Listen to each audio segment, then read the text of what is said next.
Another thing that we're doing to really lead the way in this country is standing up on the issue of education.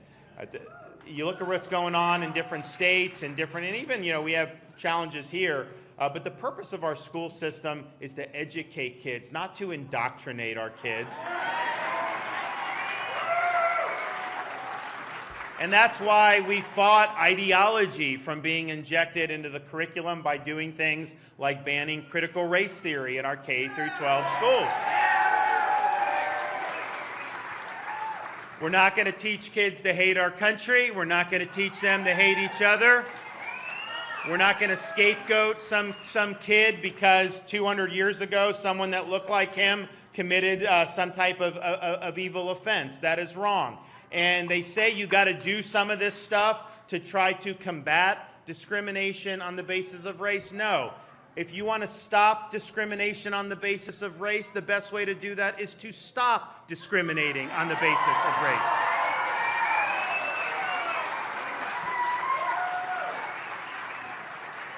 And as much as we don't want some of the nonsense in, we have a responsibility to do a better job of saying what we're for in some of these instances. And I think you've had a generation that has turned its back on really solid education about the Constitution and American civics. We're putting that back in Florida in a really big way. We need to be able to teach students what it means to be an American. We need to be able to teach them the principles that the country was founded on, teach them about the Constitution and the Bill of Rights and why so many people have fought and died for those ideas and our freedoms. And it's not just about telling that story, it's also about contrasting with others. So I've signed legislation making November 7th a day where school children will learn and the state as a whole will reflect on the victims of communist regimes throughout history. We're going to teach the truth about Marxism-Leninism.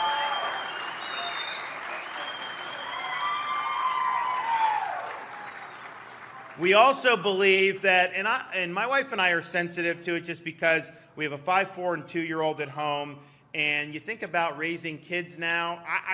Not that it was ever easy, but when I was growing up, there were just way less things that could really be bad in front of kids, it seemed like. Now, parents got to worry about all these different influences, and we just believe that as a parent, you should have the ability to send your kid to school. They should be able to watch cartoons, play with friends, just be kids without having some agenda shoved down their throat.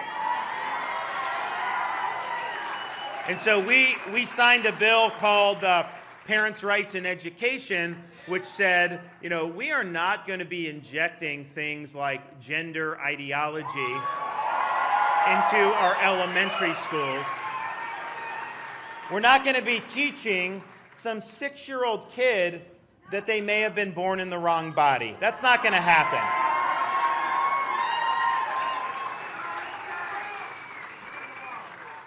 We're not going to teach somebody that's 8 years old, so you have a girl that's maybe sports or something or playing with the boys. We're not going to say, oh, well, that must mean that you maybe are a boy. No, we're not going to do that. And so we're drawing a very clear line in the sand on that. They need to focus on traditional education, reading, writing, add, subtract, science, all those different things. And parents should have the right to send their kid knowing that that's going to be the focus. Look, it's not my cup of tea, but if you're a parent and you want to talk about gender ideology with your kid, okay, that's fine, but you don't have the right to impose that ideology on the rest of the families.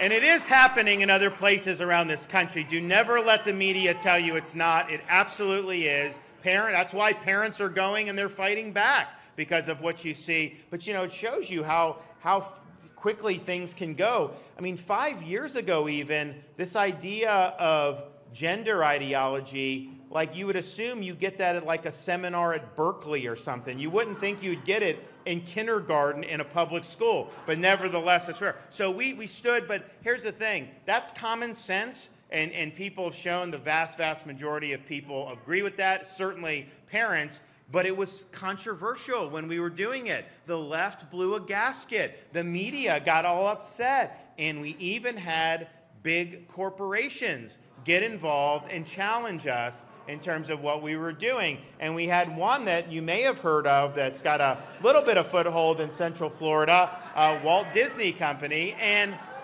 you know, the thing is, look, these companies, you know, they can virtue signal, they do all this stuff. I mean, I think it's a mistake, you know, but you're free to do it. So they came in, they were getting pressured to take a position. So they came in against the bill. They demagogued the bill. They were following the media, fake narratives. And people said, though, at the time, oh my gosh, you know, Disney is the 800-pound gorilla. They always get what they want in the state of Florida. If they come out against this, you know, there's no way, you know, that the governor is going to be able to go through with this. And so they were counting on that corporate pressure causing me to cave. Well, they counted wrong.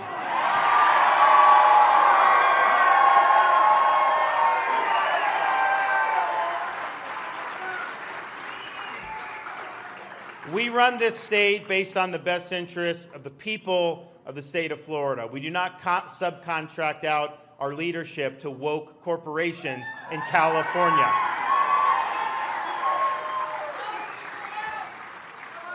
And, you know, the thing is like, they were against it, but then when we signed it, they said, you know, it's our mission to see that parents' rights are repealed in Florida, and that they were threatening to litigate and do all this other stuff. And so, you know, I was just like, you know, you have the right to do some of the stuff, although I don't think it's good for the shareholders to be doing it, but that's fine. You do it. But you don't have a right to have the citizens of Florida subsidize your woke activism. And that's what was happening. Because since the 1960s, they've gotten massive amounts of subsidies and benefits. They have their own government in Central Florida. They have exemptions from laws that other companies have to follow, and they get really big tax breaks. So what we said is okay, you're going down this road that's not consistent with our values. We're not going to have you on a pedestal. And so we took action with the legislature. Because we did, Disney's not going to have its own government anymore. They're going to live under the same laws as everybody else, and they are going to pay their fair share of taxes in the state of Florida.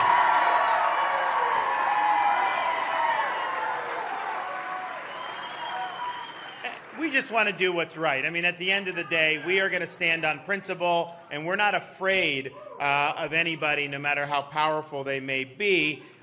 We also stood up to other companies and organizations when we took a stand in 2021 to protect women's sports in the state of Florida. Because you have this situation, you'll have someone compete on the men's swim team for 3 years and then switch to the women's team and then win the national women's championship? First of all, that is a farce. When the NCAA is crowning that swimmer the women's champion, they are asking us to be complicit in a lie, and we're not going to be complicit in a lie. But it also takes away opportunities from women athletes. You had the number 2 finisher in that 500-yard NCAA was actually a Florida resident, and she should have been the national champion. You also will have, you'll have high school track meets where there'll be like 8 sprinters make the finals, and 2 of them are biological men, and they win the top 2 slots, and then the other girls are 2 slots behind of where they would be. So we said we're going to take action. We're going to make sure in the state of Florida, girls and women athletes can participate and do so with integrity and with fairness. And we were told that if we did that, some companies may get upset, and the NCAA may even boycott Florida as a place to have events. And so all I said was, you're going to boycott Florida over this? Go ahead, make my day. I am not budging on this.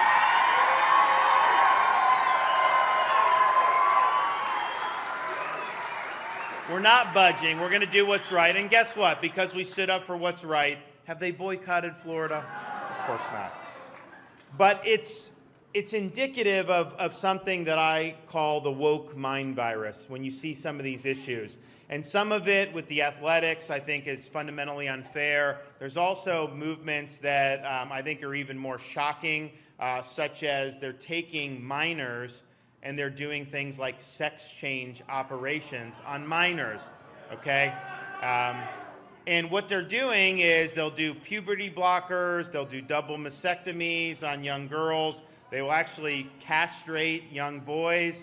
And first of all, this is not based in solid science. European countries were starting to go down this road and they reversed course because they realized it wasn't justifiable. But that's what we're seeing. So in the state of Florida, first of all, too, kids go through a lot, okay? They have times. 80% of the dysphoria that is being identified resolves itself by the time they're 18. So we actually have people who are adults now who are testifying in favor of what Florida's trying to do. We're going to tell these doctors, you cannot perform. It's basically hacking off private parts. You're basically mutilating minors. You cannot do that and keep your medical license in the state of Florida. We're not going to let that happen.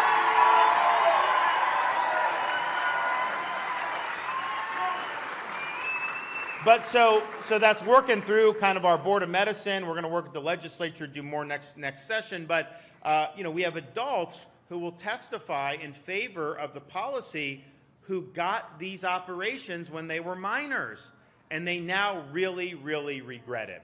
And so we just got to be real here. In the state of Florida, a 15-year-old girl cannot go get a tattoo. So we're going to say that it's fine to cut off her breasts. Come on, that's not right. It's not acceptable. But it's an example. It's an example of woke ideology infecting medical practice. And so it has implications broader than just this one issue. So we're fighting all of this. All we're trying to do is just rely on common sense. And we're fighting the wokeness because, quite frankly, it departs from reality. And it's not something that a sane community would want to embrace. And I've said with all we've done, Stop Woke Act, standing up against the gender ideology, all this stuff, and fighting the woke corporations, that under my leadership, the state of Florida is where woke goes to die.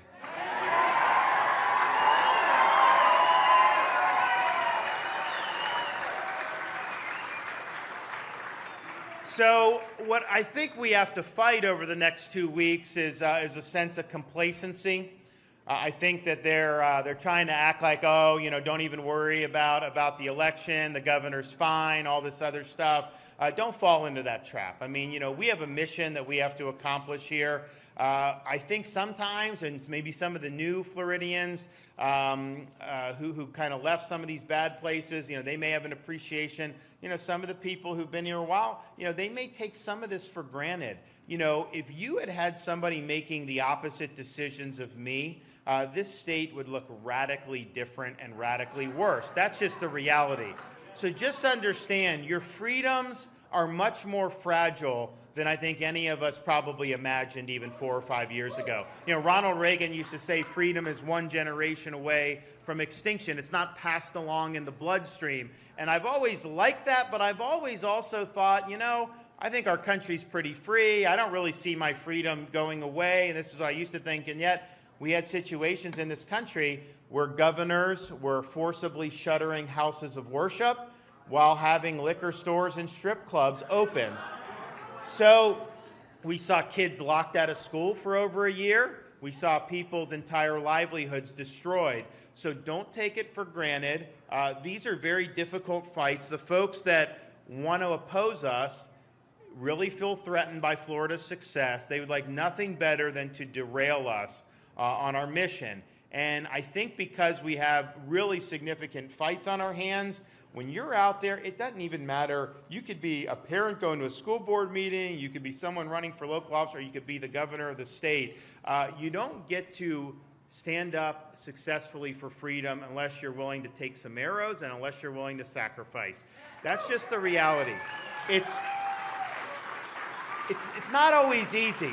You know, when I was going, I mentioned the summer of 2020, the Democrats telling, oh, you got to shut down the state. They're saying that by us having the state open, somehow, you know, we were committing all these really bad acts and everything, getting slimed by the media, smeared, all this other stuff. And, you know, I had friends of mine that are like, man, you know, why don't you just do something, you know, impose a mask mandate or do this or do that, because they're killing you and you need to take the heat off yourself. And I'm like, you know, my job is to protect the jobs of the people that I represent. And that's not, and if it comes at the expense of putting my own job in jeopardy, then so be it. That is what leadership is all about. I'm not going to trim my sails. I'm not going to do what I don't think is right just to try to save my own political hide. So I was willing to take the arrows because I didn't want you to take the arrows. And that's just an example. Every time we stand up for people, you know, we face opposition. I mean, you know, it's gotten to the point I roll out of bed in the morning and the left has a spasm. I do anything and the media has a spasm. So it's just tough. So we got to be strong on our views and be strong on the right things. But I'll tell you, it's really, when you're going up against some of these turkeys on the other side, it ain't really that hard to get the policy right. I mean, they are so off base on so many things. Just use a little common sense and you're probably going to be okay. But you gotta match that with the courage of your convictions. You got to be willing to stand in front and center in that arena. You got to be willing to take the blows, and you got to be willing to do that without giving 1 inch. And that's what we've done in the state of Florida. And we've proven that to people. So you can know, as long as I'm at the helm, if there's something that's threatening your freedom or your livelihood and you need me to stand up for you, I'm going to be there for you. I have your back. You know that.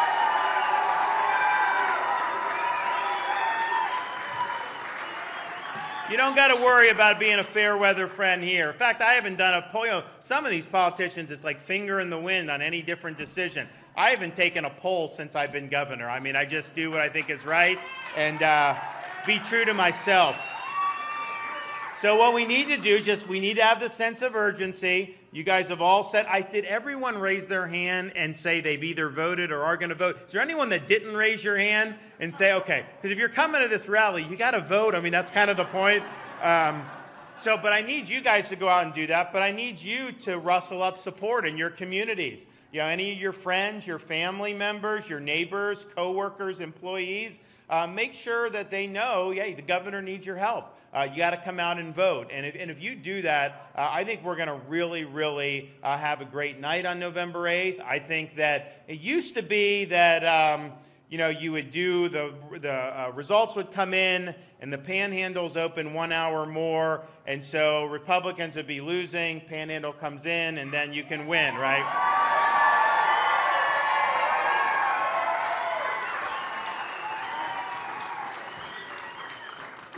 We'll see. You know, we may be doing a little bit better coming in the panhandle this year. We'll see. We'll see. We're working hard. But I think that it's you guys have the opportunity to put the exclamation point on our tenure as governor. And not only will it be great for the state of Florida, it will send a loud message, I think, across the country to other governors in our own party to say, you know what?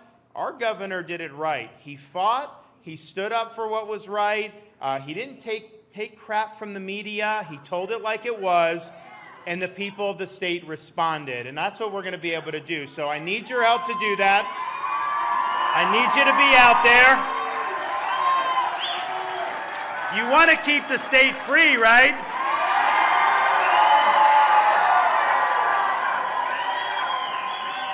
Your votes can be the ones to finally retire a very tired, worn-out old donkey, too. You guys can do it.